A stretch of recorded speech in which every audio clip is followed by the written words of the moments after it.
Hello and welcome to today's Assassin's Creed Shadow video. This is a big one. They got a lot of new information and details, a huge information drop. I actually love the fact that they're being very transparent with a lot of the mechanics and gameplay that we can expect for this game. I'm going to share some of the information here and give you guys the rundown.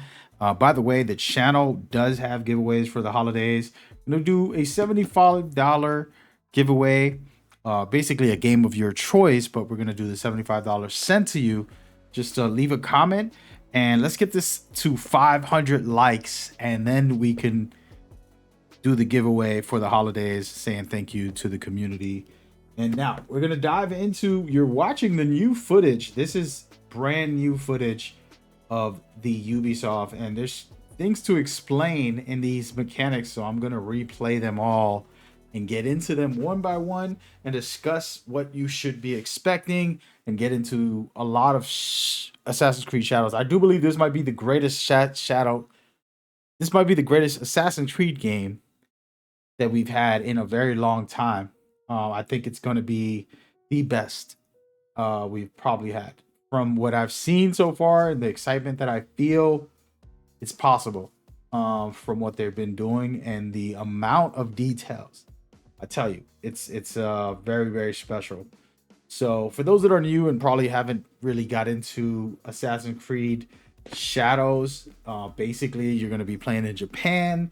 You're going to play two characters. One is a samurai, other one is a shinobi ninja, and it is pretty exciting and interesting, very different. And so we're going to get into the mechanics and the article and the information that they shared. See this clip right here? This is talking about a new feature in the game that's very important, and it's about observing, and it's really just a simple thing. It's an observing mechanic. Outside of scanning, you can observe and basically get information about the enemies. For example, what rank are they and things like that. It's going to help you as you go. This is very important. And if you look at the building, you also have the items in the building or people and things like that. This information is very key and very important. And as we all know, the regular scan where you can kind of X-ray vision see everybody is also there, where you can check out all of the enemies. And so you can combine both of these and have that. Then they talked about another feature, which I'm not going to let you guys hear it, but basically they're saying footsteps. All right, footsteps are very critical this time around because the enemies can hear your footsteps, something like Metal Gear does. Where like, hey, I hear footsteps, and they're going to have it in a deeper way this time.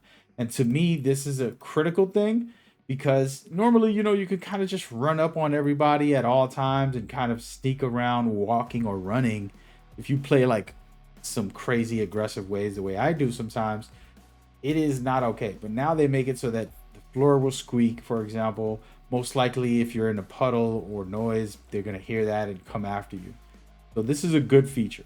Now, talking about a good feature, this is one of the most exciting features is the prone. It's the first time you're able to prone. And now if you hold the dodge button while you're prone, you can basically roll out of it, which is what you're seeing Niobe do here.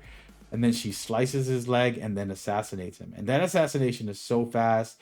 And I just want to kind of stress this, how fast and fluid all of that feels. Like it looks. I mean, I have not played this specific piece here, but that right there is going to be insane. And they talk about proning. She is going to be up tier because she's actually able to squeeze between specific areas, maybe under buildings. She can hide in boxes, and there's certain things that she can do that Yatsuke can't. And so I love it. And they're going to talk about Yatsuke later on, later on, in another article in the near future. Then they talked about, this is a big feature and this is a lot to discuss, so I'm gonna probably take a moment. But right here, you can see two of them did not stay stuck in the smoke bomb. The reason for that is now there's samurai who are too powerful. You can't trick them and make them stay stuck in there. So they just run out, which is the thing that I would do. I'll get out of there quickly, especially if I'm a warrior in a war zone. And so you're gonna have to be a lot smarter and slicker with the samurai, because not only does not work if they go into an alert mode, and this is the most exciting part of this, to be honest with you guys. The most exciting part was to hear that now if they go into an alert mode, you are 100% going to have them start doing things like normal people would. If you got attacked, you're not going to just go back to normal. So they kind of stay on a bit of an alert. And I thought that is one of the most important things. It's going to change the way the game plays fully. You're not going to just get away with everything. I get away with too much in Assassin's Creed games. And while I enjoy it sometimes, I do realize it's overpowered and it's unfair. So my point is, let's hope that this mechanic is going to be very good. It talks about the samurai having more capabilities as well. So if you go to lure them in after they were alerted, they're not going to come over and just say, oh, okay. And you know how we've done it before. If you guys ever play Assassin's Creed games, you hide behind a corner, you lure someone in, you kill them, you kill another one, you kill another one, and if you hide for a second when they get alerted, they're gonna go back like nothing ever happened, even though there's dead bodies everywhere. So that's not a good mechanic in the past, but this game has the new feature where they will stay alerted to a certain extent. They're gonna go back to their patrols and stuff, but they're gonna be a little more alert.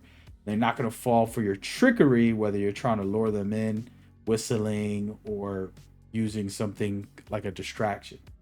And so to me, this is critical, and this is going to be probably one of the best features that we can have in this game if they do it correctly. And I think they will, honestly. All right. So on top of that, which is a very cool feature, then they have the grapple. So the reason I want to talk about the grapple, this is critical, okay? I don't like killing anybody that's not the main target when I actually play for real Assassin's Creed game. And also, that's the real lore way to play the game. You're an assassin. You do what's necessary, but you shouldn't be just murdering people. And now you have a grab mechanic where you can grab and pull someone and knock them out and not have to kill them, which is super cool in my opinion and going to be very useful. Now, this is the part I was talking about, the samurai right here. Instead of you just slicing him, you see how he denied your assassination? Now he rolls away. That's one person. And then look at this when he throws you off of him instead of. This is a mechanic that I wanted in the game specifically because I felt like assassination should be one kill. If you stick someone in the neck, they shouldn't stay alive like some of the games before that they made it like, oh, well, you can stay alive. It's like, that's not realistic. So this is a way better feature, in my opinion, than making it so that like they won't die. So that's going to be cool. But they also noted, by the way, speaking about that mechanic, they noted that if you want, there's an accessibility setting where you can make it so that you can assassinate everybody with one hit. So if you're into that, personally, I don't mind the challenge. And they said that you can go into the air, do aerial strikes. You might be able to get away with it against samurai and things like that. Samurai are going to be the hardest ones to take out. So that is a cool feature. I think it's going to be very interesting and exciting once we see that. And that's another feature. And then they talked about Yatsuke, the next article, which probably next week or next month. I'm not sure when they're going to drop it, but it's about him. And they said that they're going to do a full combat and teach combat. So the next video about these new features, I will definitely be covering where we get into Yatsuke and the combat. You can watch that on this channel. And I just want to take a moment to talk about Assassin's Creed Shadows. I've been very excited. I've been playing the Assassin's Creed games. I have them all downloaded on my PlayStation 5 now, and just been running through all of them. Nostalgia, waiting for this game for February. I cannot wait. I'm very excited. We had giveaways. Instead of doing the Shadows giveaway, because we can't, the holidays are here, we're going to do the giveaway that I said in the beginning. So please share this video if you enjoy the information. Make sure you get it out to the public so that we could get this out there. Once it gets to 500, we're going to do the first giveaway, which is $75, aka the game of your choice. I'll be sending you that. So hope that information and all of it was useful and helpful for you guys so that you can get excited just like I am for this game. Hopefully, it is a banger. So far, it looks amazing. The combat with Yasuke looks great. And then Naue, she's incredible with the stealth. I know I'm gonna have fun with her. And this guy right here is badass. So super exciting times. Leave a comment about some of these mechanics and what do you think you like or you're excited about. All right. See you on the next one. Peace.